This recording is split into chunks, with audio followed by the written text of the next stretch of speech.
punitive, but what we want to do is we want to use it for coaching and different things like that.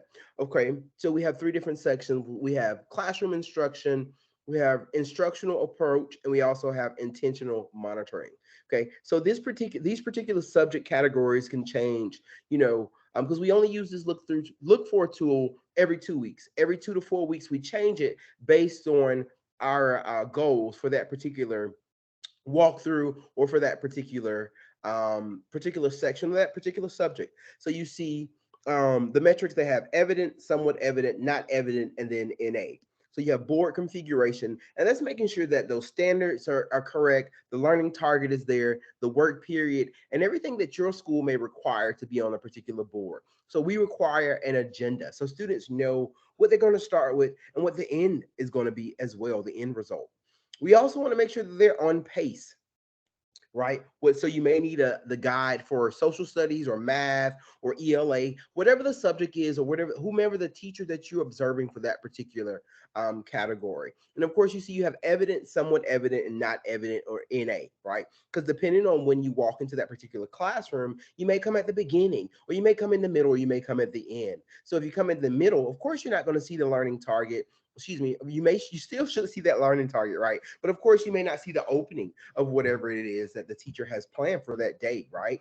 So, and then we have classroom and clean and clutter free. We want to make sure there's no debris, that students are able to walk about the classroom without tripping over different book bags and different paper materials. We want it to be neat, right? We want to set that expectation of clean and clear clutter.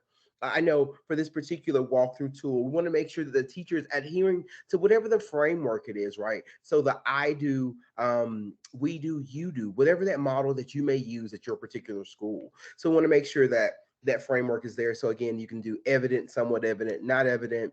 That instructional approach, is a teacher using that total participation or random selection? Are they just talking to just two students in the class that we know are going to respond to us, right?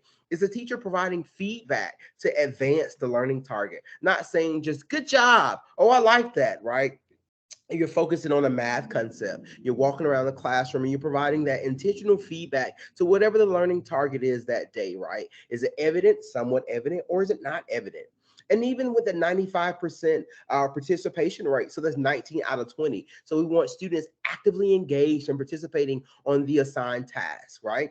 So, and then when it comes to that intentional monitoring during the work period, is the teacher circulating the classroom, or are they just sitting at the desk, right?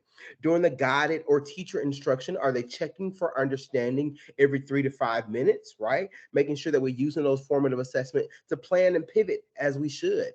And they are collecting data. So the mastery of the learning target throughout the lesson, right? So is it evident, somewhat evident, not evident, or NA, not applicable? Again, this is just a look for tool that you can use, those metrics that you can change. You can take out somewhat evident if you just want it to be evident or not evident, right? Or and at least keep NA, because you never know what part of the class period you may venture into, right? So classroom instruction, we always want to monitor instructional approach. How are they doing these things? And that intentional monitoring. We want to make sure that students are taking accountability for their learning, but teachers are also walking around and actively engaged with the students as they try to master that particular learning target. All right. So if you have any questions on this particular look for tool, again, you guys are more than welcome to email me at Cameron K1 at Fulton Schools, or montrez.cameron at gmail.com. Awesome. Thanks for joining me this particular session.